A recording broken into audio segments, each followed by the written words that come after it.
Hello, treasured friends, and happy holidays. I come to you today bearing an early Christmas gift. This video, you're welcome. My second favorite holiday after Christmas is Halloween, and during this past Halloween, I was hanging out with my good friend Anna. One of our favorite pastimes is finding and consuming bad media together, whether it be weird, low-budget movies or poorly written Wattpad fanfiction. My friend has a knack for finding such media, and during this hangout, she told me about another one she had stumbled across. It was a story she had read called Rejected and Forsaken. She said she found it through an ad on Facebook and read it on an app called Dreame. No, not that Dreame. Dreame with an E. I decided to download the app and read this story for myself, and it immediately reminded me of another app called Real Short, which you may recognize since Curtis Connor and Chad made videos on it a few months ago. Just like you have to pay to unlock each part of the movies on Real Short, on Dreame you have to pay to unlock each chapter of the story using an in-app currency called coins that you buy with real money. You can get 1,000 coins for 13 Canadian dollars, and most chapters cost around 40 coins to unlock. Which doesn't sound too bad, except some of the stories on here have like hundreds of chapters, so you would end up paying more to read them than you would for a physical copy of an actual published book. And as we'll soon see, there is zero quality control on these stories. Some of them seem as though the author themselves didn't even look it over before posting it, let alone getting someone else to edit it. So it's hard to imagine paying any amount of money for them, never mind $30+, which, yes, people have stated that they've spent at least that much on one story alone. You can apparently earn coins for free by clicking on ads on this sketchy looking site they send you to, but I'm not interested in bricking the phone that I'm still paying off, so I didn't test that out. Another similarity to the Real Short app is that much of the content on Dreame seems to come from the Wattpad school of fiction. The stories all have titles like Forbidden Desires, Alpha's Caged Love. Is that Jacob Elordi? Barren Mother gives birth to sextuplets to the hot CEO, and My Stepbrother, too hot to... okay. There's a lot of mafia romance stories, kidnapping romance stories, vampire romance stories, my mom sold me to One Direction type romance stories, and a lot of werewolf romance stories. The story my friend had told me about fell into this latter category. By now you may be thinking, why the fuck would anyone pay to read stories that you could probably read near exact clones of on Wattpad for free? Well, let us turn to the App Store reviews to see what the people are saying about this app. Do they think it's a scam, or are they all for it? Alright, so I've got my iPad here, and I'm opening up the App Store. I filmed these videos on my phone, so that's why I have to use my iPad. So the, subtitle for the app is Read Best Romance, Get All Cool Original Novels. Okay. It has a 4.2 overall rating, which isn't too bad, but let's see what these reviews actually say. Let's sort by most recent. Oh, well that's great. Charged my credit card without my knowledge. I have used this app frequently, but have noticed it has charged my credit card without my authorization. I was not even on the app that day. I asked for a refund and they refused. Deleting this app and won't be using it any longer. Yeah, I would think so. That's definitely concerning. Everything costs and expires within days of purchase. Read the fine print. Not worth the download. Everything you do costs. Some of these chapters are way too short, and what you pay for is such a limited time. Yeah, I don't know if paid coins expire, but any free coins you get expire after fucking a week or something. They have great stories, but they could work on the grammar and mistakes. Also, to read stories, it becomes very expensive if you want to read it in one shot. I'm all for helping creators, but I don't think they are the one making money for their stories. Very astute observation, which we will talk more about later. So despite the fact that the overall rating was pretty good, I think it was a 4.2, most of the actual recent reviews of it were overwhelmingly negative, so that's interesting. As we can see, almost no one likes the coin system, and some users have mentioned some dubious things happening on the app. Put a pin in all this because we are going to revisit some of the potentially shady practices going on here.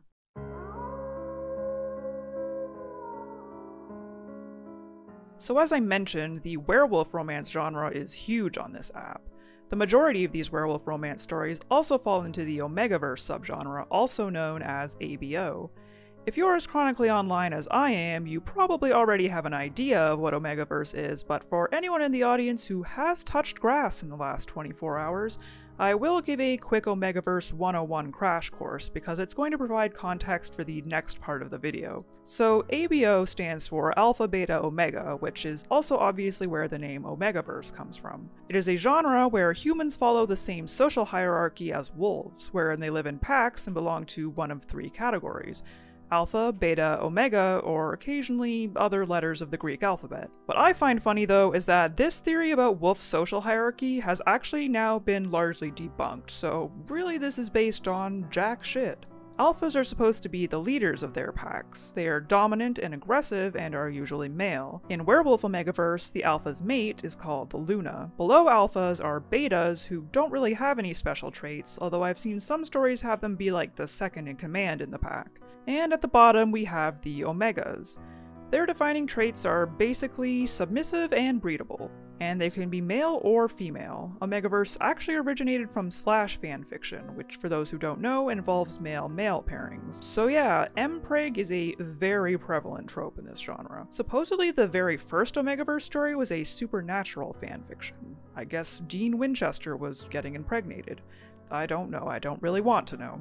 Anyways, the majority of the stories I saw on Dreame seem to be male-female pairings. Some other common tropes in these stories include worshipping a moon goddess, having a spiritual inner wolf that guides you, and the idea of having a soulmate that you are eternally bonded to. ABO fics don't always have to be werewolf fics. In some cases the characters are just humans with wolf-like characteristics, but most of the stories on Dreame did seem to have the werewolf aspect, meaning the characters could shift between a human form and a wolf form. There's also a whole bunch of sexual stuff that I won't get into because I'm not trying to get demonetized, and it's not really relevant for what I'm about to talk about anyways.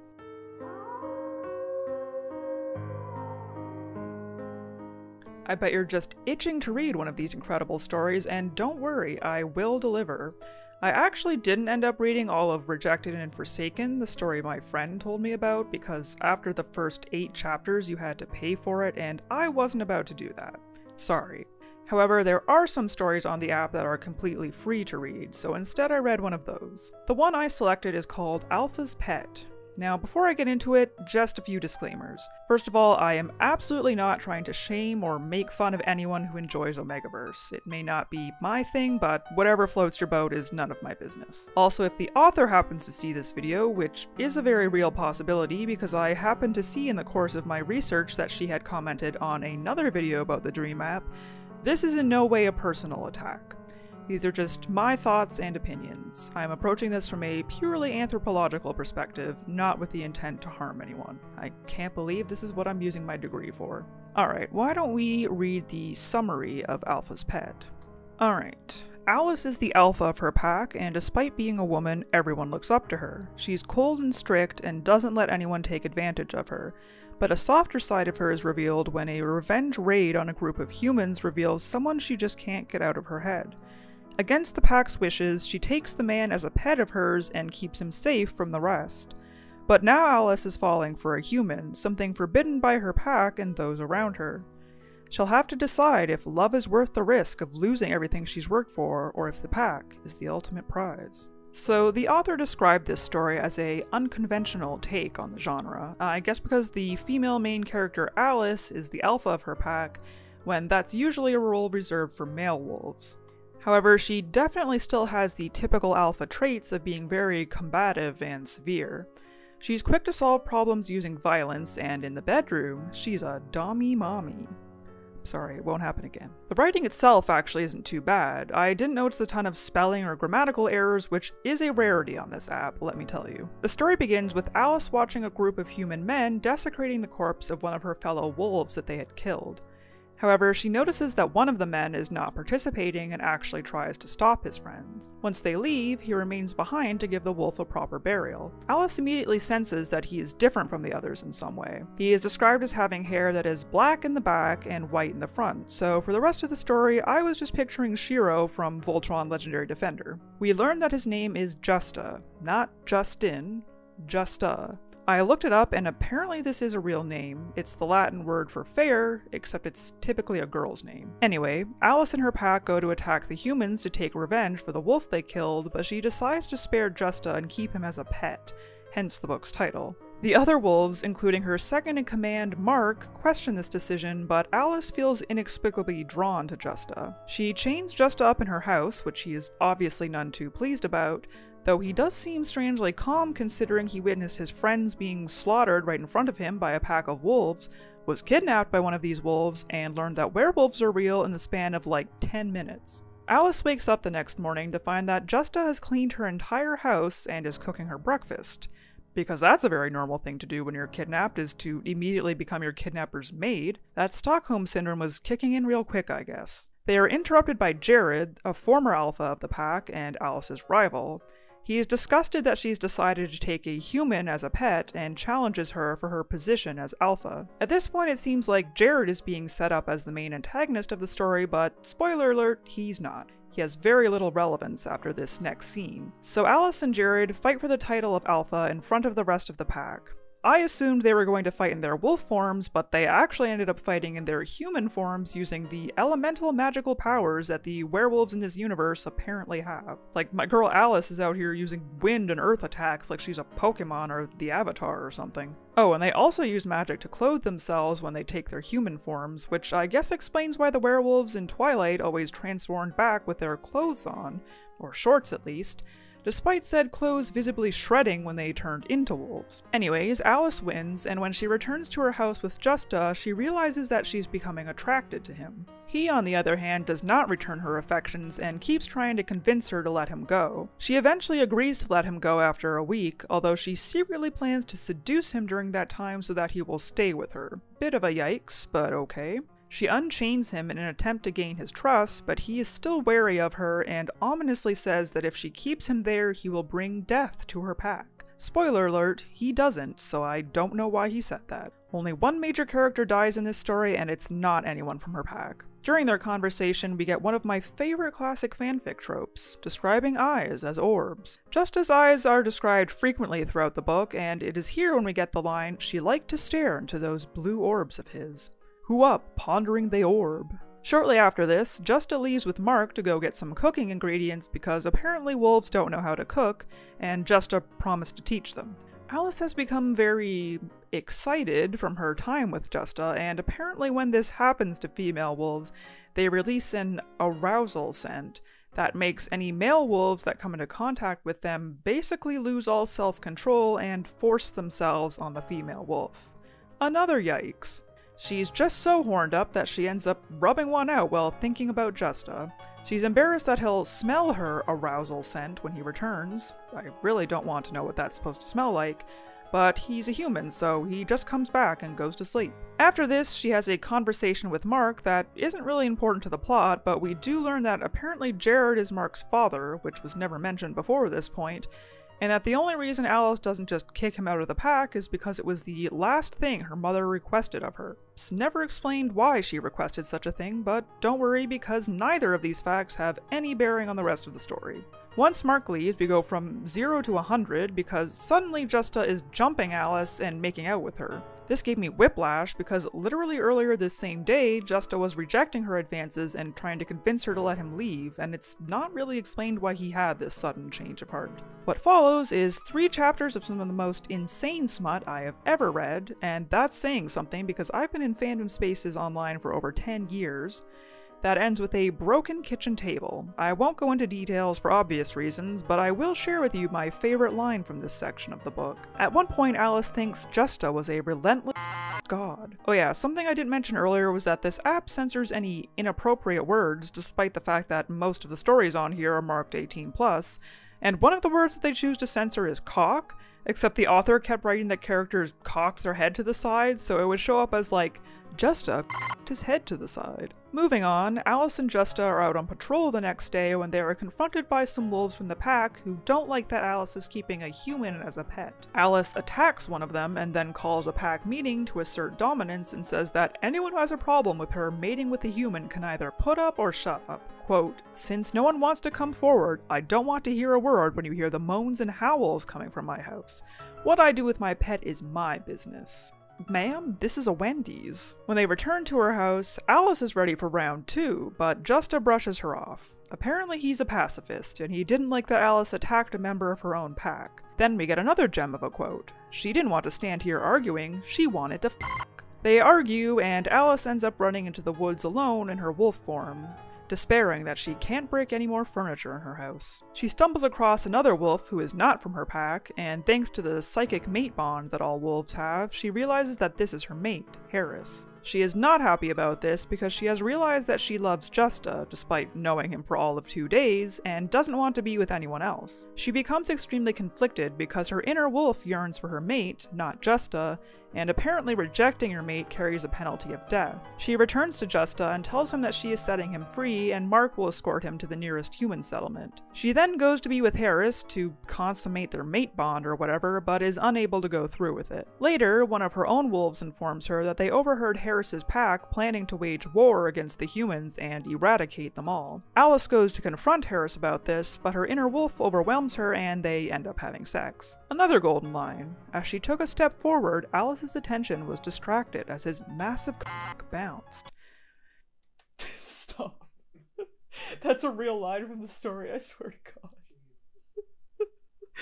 Why do the dudes in these stories always have, like, giant 8-inchers? Where's the representation for my small dick kings? After they finish, Alice comes to her senses, and Harris confirms the rumors are true. He chains her up in the cave where they were and leaves to go carry out an attack on the nearby human settlement, i.e. the one where Justa just returned to. Alice is of course horrified by this and ends up being rescued by a wolf from Harris's pack named Sucrose. She reveals that she has been making potions for Harris that allows him to simulate a mate bond with female wolves he comes across and infiltrate their packs in order to build his army. She's recently had a change of heart, however, and wants to help Alice take him down, so she gives her a potion that will make Harris submit to her. Alice returns to her territory, but her pack are all gone, save for Mark, who has been attacked and is severely injured. He reveals that he has feelings for her and tells her where the human settlement the wolves are attacking is. She rushes there and tries to use the counter potion to stop Harris, but he anticipates her attack and tells her she must join him or Justa,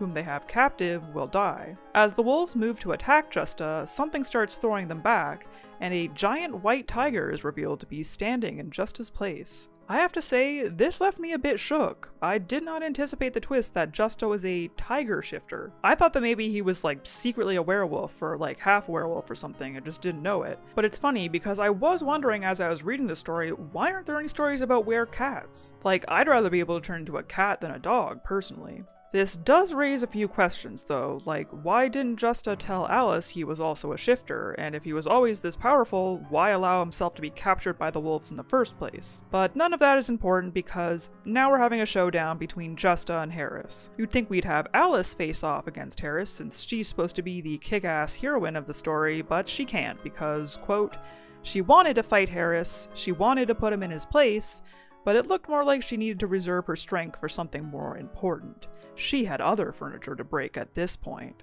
So in other words, she was too horny to function. Girl power. Justa kills Harris pretty easily, and all the wolves once again submit to Alice, although I'm pretty sure they're only doing so because they're scared of Justa. Justa and Alice return to Alice's house and discover that Mark has survived his wounds and is being treated by Sucrose. Justa finally reveals his tragic backstory and says that he used to be like Harris and slaughtered many humans before he came to his senses. He decided that from then on he would remain in his human form and live among humans in order to protect them. Wasn't really doing a very good job of that, considering he allowed the wolves to kill his human companions at the beginning, but however. The story basically ends with them deciding that they're all just going to fuck each other. Justa and Alice, Mark and Alice, Justa and Mark, and even Alice and Sucrose. And honestly, I'm here for that. I think more love triangles should result in polyamory. Finally, in an epilogue we see that Justa and Alice have had wolf-tiger hybrid babies, which should not be biologically possible.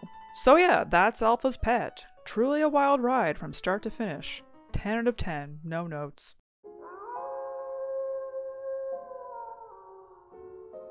As I alluded to earlier, there have been some accusations of shady things happening on the Dreame app. Before we get into it, I just want to say that for legal reasons, everything I'm about to say is alleged. Please don't sue me. Again, it's already questionable to expect people to pay for stories that have clearly not been edited or vetted at all. It definitely seems like Dreame will just let you post whatever, regardless of content or writing skill. Worse yet, I've seen some reports of people who have purchased coins that have disappeared and the company refused to refund them. So far we've looked at Dreame mainly from the perspective of a reader, so what's it like to be a writer on the app? One reason why much of the content there seems to be very Wattpad-esque is because Dreame literally poaches writers from Wattpad. Wattpad writers have reported receiving comments on their stories trying to get them to post on Dreame instead, enticing them with the prospect of being paid for their work. After signing up for the app, you must publish at least 3 chapters of a story totaling a minimum of 3,000 words before you can apply for a contract. Victoria Strauss of the blog Writer Beware managed to get a hold of one of these contracts, and parts of it are certainly questionable. Contracts can be exclusive, meaning you can only post your work on Dreame, or non-exclusive. They seem to encourage people to go for the exclusive contracts by promising things like signing bonuses, completion bonuses, and a daily update bonus. Writers are also offered in advance, but any additional revenue beyond this depends on how many people read your story, and apparently the royalties are only 8%. Dreame only offers things like social media features and ads for selected writers, so if you aren't one of the chosen few, it'll be up to you to market your story, and if you're unsuccessful, you'll essentially end up working for peanuts. Personally, it doesn't quite sit right with me that Dreame are taking the vast majority of the money from people paying to unlock chapters and offering you very little in return. Also, if your story fails to generate more than $200 after a 3-year period, you have to pay back any money that they have given you. Same if you decide to cancel your contract. And once you sign an exclusive contract, Dreame owns all rights to anything you write for them. They can choose to do whatever they want with your story without requiring your prior approval. They seem to take copyright extremely seriously, because when I was reading Alpha's Pet, which is a completely free-to-read story, mind you, and tried to screenshot part of it, a pop-up came up that said the work was protected by copyright, and ominously warned me that if I tried to screenshot more than 5 times, the app would, quote, never run properly again, whatever that means. In order for you to receive the daily update bonus mentioned earlier, you must post a chapter a day and 50,000 words per month, with allowances made for only 2 days off a month. An extremely punishing schedule for potentially very little reward. And these contracts are not easy to get out of once you have signed them. One writer complained on the not very active Dreame subreddit that they fought with Dreame for 2 years to be let out of their contract so they could publish their books on other platforms. But Dreame claimed that they had lifetime ownership over the stories the author had posted to their app, prompting the author to eventually pursue legal action against them. The contracts even include a clause that prevents writers from speaking out negatively about their experiences with the company, which is probably why information on what it's like to be a writer for the app is pretty scarce online. This then begs the question of, are these contracts even legal? Well, I'm no lawyer, but the lawyer that the Reddit poster reached out to didn't seem to think so. But while these contracts may not fly in Canada, where both myself and the OPE of the Reddit post reside, the company that owns Dreame and several other apps like it is a Singapore-based company called Starry, with 1 R. And the laws surrounding things like this may well be more lax there. Both Starry and the people who use their apps seem to enjoy spelling things incorrectly. But a lack of writing skill or experience is no excuse to take advantage of someone. If you're a writer, I would recommend staying far away from this app. And if you're a reader who enjoys these kinds of stories, there are a million smutty Omegaverse stories that you can read on sites like Wattpad and AO3 for free. Do not give these people your money. As always, thank you so much for watching, and happy holidays if you celebrate. Or if you're not watching this during the holidays, happy day. If you enjoyed this video, liking and subscribing would be very much appreciated. I'll catch y'all in the next one.